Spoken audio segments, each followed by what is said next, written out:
Hello and welcome to your daily word. Hello everyone, I'm Pastor Kara and welcome back to your daily word. Today we're going to be continuing the I Am series. The I Ams are declarations that Jesus made about himself and about what he was trying to accomplish.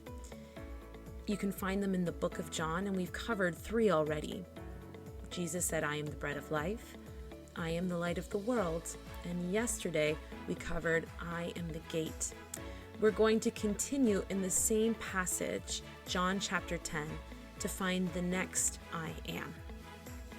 If you go to John chapter 10, starting at verse 14, Jesus says, I am the good shepherd.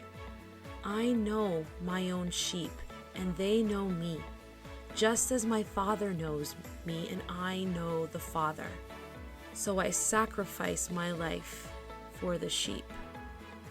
I have other sheep too, that are not in this sheepfold. I must bring them also. They will listen to my voice, and there will be one flock with one shepherd. The Father loves me because I sacrifice my life so I may take it back again. No one can take my life from me. I sacrifice it voluntarily, for I have the authority to lay it down when I want to, and also to take it up again. For this is what my Father has. So yesterday, we looked at the I am the gate declaration that Jesus made, and he uses this illustration of shepherding. Again, just to recap it a little bit, the relationship between a shepherd and his sheep are very close. Sheep aren't very smart by nature, and so they need constant tending. And a good shepherd wouldn't just leave them off to their own, but he would take care of them, tend to them, but he would also protect them. This is a really big thing when it comes to shepherding.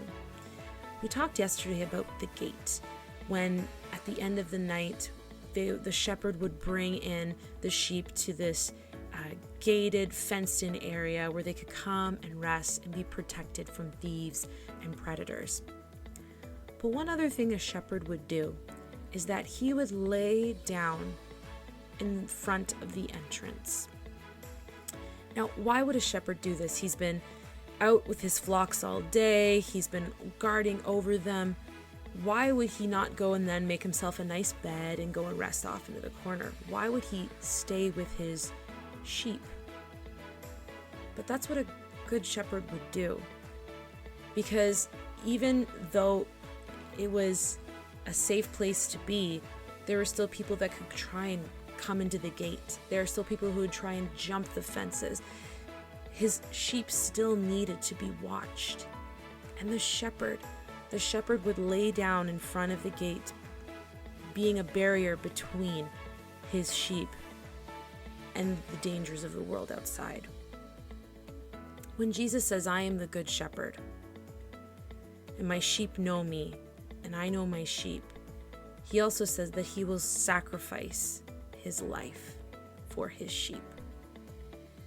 This is so incredible. Jesus here is making a statement about how he's going to die for his sheep. These sheep that he knows well and that he loves, he's willing to sacrifice his life for them. And not only that, he does it voluntarily. He says, no one takes this from me. I lay it down voluntarily.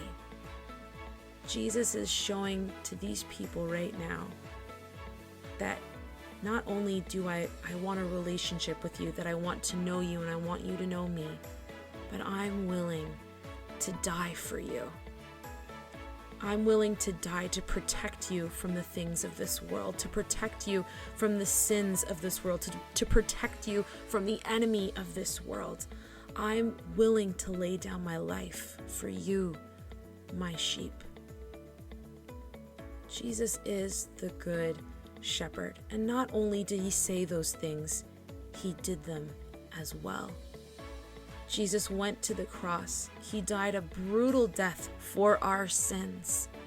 He took that burden upon himself, and he was the good shepherd that died for his sheep. Not only does Jesus want to know you, but he made sure that it was possible to be in that relationship with the sacrifice of his own life. He is the Good Shepherd. How close are you to your shepherd? We asked yesterday, do you hear his voice? Do you know him? Does he know you? My new question to you today is, do you know the sacrifice that was made by your shepherd? How is your life reflecting that sacrifice? Are you a sheep following him, obedient to him, and grateful to him? Think today of your Good Shepherd and all that he has done for you. No one forced him to lay down his life. He did that voluntarily for you, his sheep. What are you doing today to honor and obey your Good Shepherd? Thank you so much for joining us today. Come back tomorrow for the next Daily Word. God bless.